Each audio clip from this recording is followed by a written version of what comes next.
Сәлеметсіздер ме, құрметті тыңдарман? Менің каналыма тіркеліп кетіңіздер.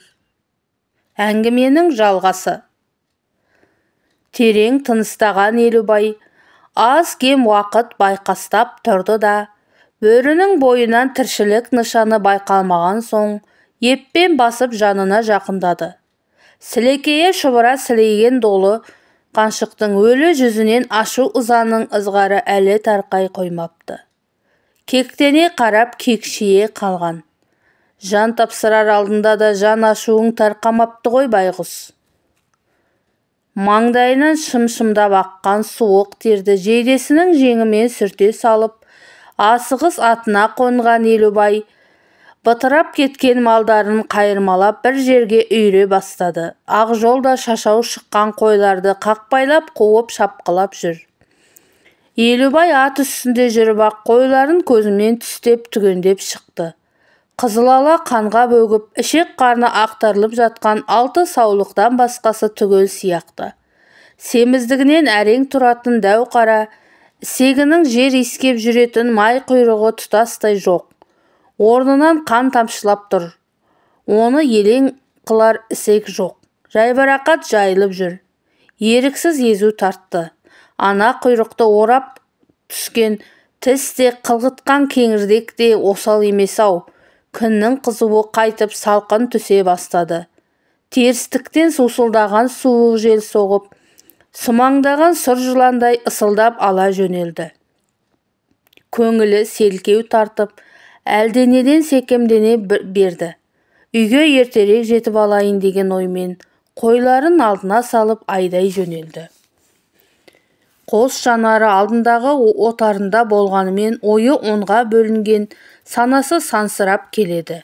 Жан-жағына жапақтап қарап қояды. Шаруашы енді шыға бастағандай, бойы тоңазып, жота жауырыны құрса қалды. Бөлтіріктерін адамдар алып кетсе, қасқырлар маңайдағы ауылдың малдарына шауып тыныштық бермейді деуші еді. Қанекөз қариялар. Сол сөз рас болды ғой. Қаншығының өзін көрмейсің бе?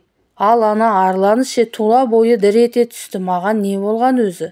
Арт жағына алаңдай мойнын бұрып еді, қара таудың басында шоқиып отырған арланды көзі шалды. Атаңа нәлеттің қара құс құсап, қаздиып отырысын қарашы.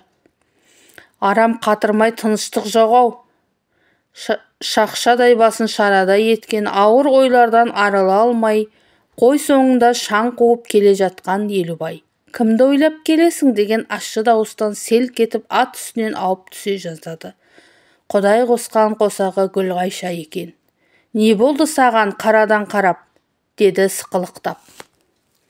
Неменеңе жетісіп тұрсың, әкеңнің аузын ұрайын, деді оған Елубай едірейе қарап, қойға тағы қасқыр шапты. Санап кіргіз. Ой, сұмдық-ай, дейді тағы. Түсі қашып, бойына үрей билеген Гүлғайша шарбақ қоршауға қарай емпеңдеп жүгіре жөнелді. Менің бүгінгі жұмысым осымен бітті дегендей, отардан бөліне берген Ақжол киіз үйдің жанына өте бере нәрестенің іңгәлай жылағанын естіп, құлағын түре тұра қалды.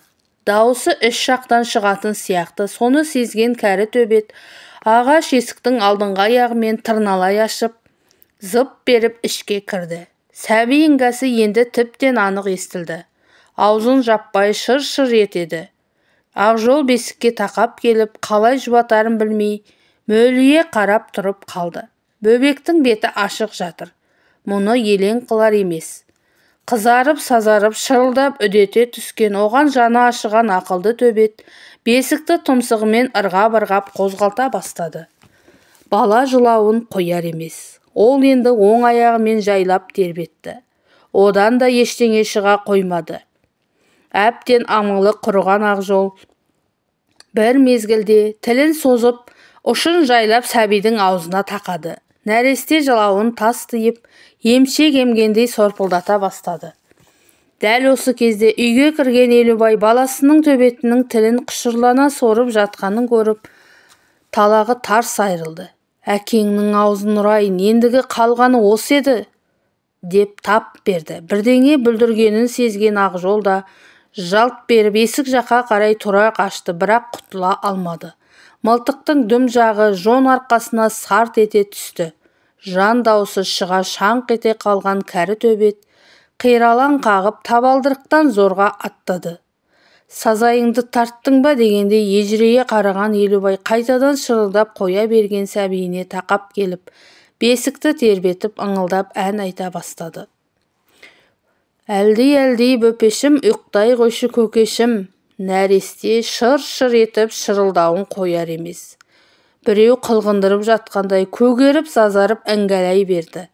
Онсыз да терісіне симай тұрған Елубай, неменеге бақыра бересің деп жуан даусымен ақырып қалды.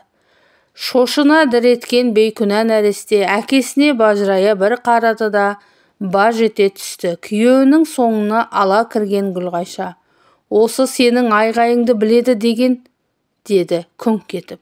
Тізерлей отыра қалып жалмажан көйлегінің түймесін ағытып жіберіп, омырауының ұшын баласының аузына салды.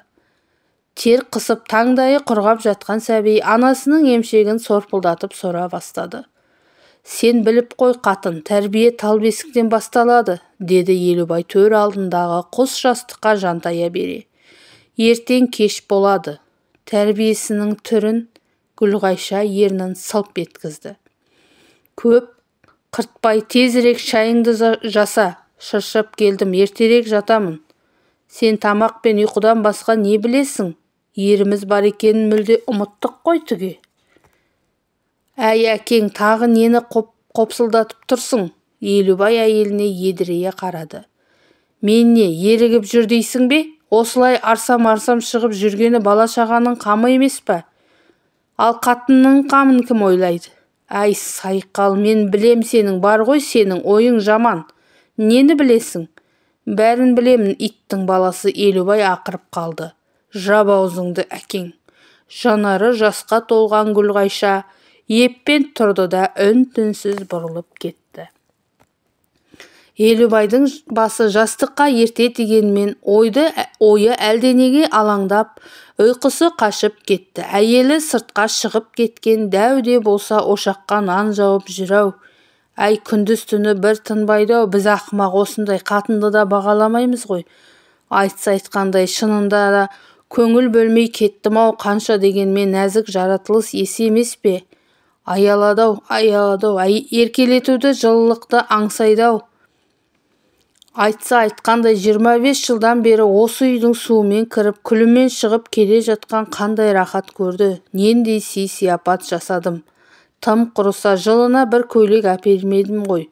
Өзім де бір тоңмойын топаспын ғой. Жылы сөз айтып жанын жадыратудың орнына аузын ашса болды, жеті атасынан бастап сыбай жөнелемін. Бірақ қазақтың еркегі жаным күнім деп сызылып тұрмайды ғой. Жақсы көретін айтпай-ақ сездіреді емес пе? Мен соны сездіре алмай жүрген сияқты мынау. Қалай айтсаң да қазақ әйелдері көнбіс көнтерлі келеді. Кісі сүйер қылығы бар ма, бүкіл жындылығымен төзіп келе жатыр. Ескерткіш орнатсам да оны естен шығаруға бола ма? Қалай сыйласам да жарасады. Бөтен емес, балаларымның анасы. Міне 50-ге де келдік. Енді қанша жасаймыз бір Құдай ғана біледі. Анда-санда алдап қояйын. Кейінгі кездері тіпті қасына жатуды да сиректетіп барамын. Қазір жатсын, бір жақсылап риза қылайыншы өзін. Миығынан мырс етіп күліп жіберді. Бірақ Құдай қосқан қосағы үйге кіре қоймады. Санасын сансырақтатып, сансыз ойларға беріліп жатып, көзі ілініп кетті. Әйелінің қашан жатқанын да білмейді. Көзін ашып алса орнында жоқ. Таң атыпты, дастархан жайылы тұр. Төсектен жайлап көтеріліп, даңбалшаң сыртқа шықты. Әйелі су қайнатып жатыр екен. Бұған тұрдың ба дегендей самарқау бір қарады да, қолындағы жаңқаларын самаурынның көмейіне салып жіберді. Ләм-мим деп тіл қатқан жоқ. Қабағына кірбің байқалды. Қап-қара басып ұйықтап қалғанымды қарашы, деді іштей өкініп. Бүгіннен бастап өзгеруім керек. Жарастықтың жарасымдылық өмір сүргеніне не жетсін шіркін. Жуынып, шайынып алды да асықпай отырып шай ішті. Ала дорбаға тамақ салдырып, термосқа ыстық шай құйдырып алды. Бүгін түске келмеймін. Өзі де аш арық малды оны да мұнда қуалап жүріп күйін кетіріп алармыз, деді әйеліне мойнын бұрып. Ақжол тұрмады ма өзі? Жоқ, сол кешегі сұлық жатқан күйі жатыр. Бір жері майып болмаса, сол майып болмақ түгіл ғайып болса өкінерім жоқ. Не болған өзі саған? Елубай әйеліне тесіле қарады. Жай әшейін, өзіңді білесің, ана бір кекшіл бөрілер көңілімді түсіріп кетті ғой. Бастан құлақ садақа, басымыз аман болсын. Оның рас жаным. Елубай әйелін құшақтап, бауырына тартып маңдайынан иіскеді. Таңырқай қараған Гүлғайшаның қабағы ашылып, жүзі жадырап сала берді. Сенен де жаным деген сөзді естиді екенбіз ғой, көңілің бір түрлі бұзылып тұр ғой өзі бүгін. Түсіңде бірдеңе көргенсің-ау шамасы. Сөзіңнің аяғын әзілге бұрып, сықылықтап күліп жіберді. Жоқ жаным, түсімде емес, ойымда көрдім. Қайырым берсін әйтеуір. Әйелі еркелей келіп еріннің ерінен сүйді. Мен сені жақсы көремін ғой. Елубай құшағындағы әйелін мен де сені сүйемін ғой дегендей қатты қысып қалды да сәлден соң қолын босатып мал қораға қарай аяңдады. Байлаулы тұрған атының басын шешіп үстіне қарғып мінді. Әйелі шарбақты есікті ашып қойларды шығарды да алдына салып беріп қол бұлғап қала берді. Күндегідей емес, көзі күлім қағады, көңілі көтеріңкі. Сақ болшы, деді артына айғайлап. Жапан далада жалғыз өзі қалғандай күй кешті. Ойы онға бөлініп мазасыздана берді. Әйелге көп нәрсенің керегі жоқ-ау. Аздап көңіл бөліп жан жылуын сездірсең де жетіп жатыр-ау жаным деген бір ауыз сөздің өзіне мәз болып масайрап қалды-ау байғұс. Есіне Ақжол түсті. Ит те болса көп көрмес екен-ау, деді іштей. Өзім де ақмақпын-ау, ылғи да ашуымның алдымен ақылым соңынан жүреді. Күн ұзақ осындай ой құшағында жүріп, кешке қарай үйіне сүлесоқ оралған Елубай атынан түсе салып Ақжолдың жанына келді.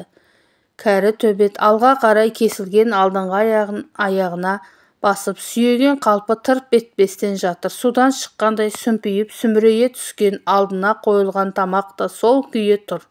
Нәр татпаған секілді, іші де қабыса қалған. Бейшара еңкейіп басына сипай беріп еді, қабағы қарс жабылып жатқан ашулы төбет арс етіп қауып ала жаздады. Шошына кейін серпілген Елубай, мынаның түрі жаман ғой, деп мұрнына міңгірлей келе бұрылып кетті. Өлмесең өмірем қап әкең. Сүлдесі құрып, денесі ауыр тартқан Елубай тамағын ішіп, жайланған соң төсегіне салдырып жатып қалды. Шырмауықтай шырмаған сансыз ойлары бірін қуса бірі кіріп, көпке дейін көзі ілінбей түн жарымында Ақжол бір түрлі жалынышты үнмен ұзақ ұлыды. Елубайдың төбе құйқасы шымырлап қоя берді. Ой, әкеңнің аузы өз басыңа көрінгір, өз басыңа көрінсін. Талықсып барып көзі ілініп кеткен екен. Түске шейін жатасың ба? Деген әйелінің ащы даусынан оянып кетті. Қазір міне тұрдым. Елубай орнынан сылбыр көтеріліп киіне бастады.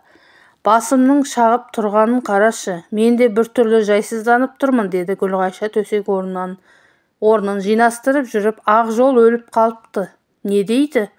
Ол әйеліне аңтарыла қарады. Өлігін көрсеткісі келмеді ма? Біраз жерге дейін жер сыза сүйретіліп барып байғұс жүрегі құрғыр да бірдеңені сезеді-ау. Жаман түс көріп жатыр едім. Түс түлкінің боғы деген не болса соны көңіліңе алып қалатының ай сенің. Жоқ, әншейін айтып жатқаным ғой, түсте тұрған не бар дейсің? Мен қазір. Елубай сыртқа шығып серейіп жатқан иттің жанына келді. Кәрі төбет сол жақ езуіне тілін шығара көкжиген қалпы қатып қалған, көзі де толық жұмылмаған, жартылай ашық жатыр. Бір сәт әңкі-тәңкі күйде меңірейіп тұрған қалған ол сәлден соң есін жиғандай болды. Иттің өлі жүзіне тағы бір көз тоқтатып қарады. Күшігінен асырап едім, ит құсқа жем қылмай сайға апарып көміп тастайын. Төбетті еппен көтеріп иығына салып алған Елубай шарбақ қоршауға сүйелу тұрған үшкір күрегін алып тау жаққа қарай аяңдады. Ұйқысы қанбады ма, жоқ әлде ой шаршатты ма? Басы солқылдай шаншып келеді. Маған не болды өзі? Жүрегі құрғырда атша тулап, кеудеге симай барады ғой. Бүгін малды ұзатпай осы маңға жаймасам. Ол Тереңсайдың ойпаңдау тұсына келгенде тоқтап, кеудесін кере бір дем алды да, топырағы жұмсақтау жерді жайлап қаза бастады.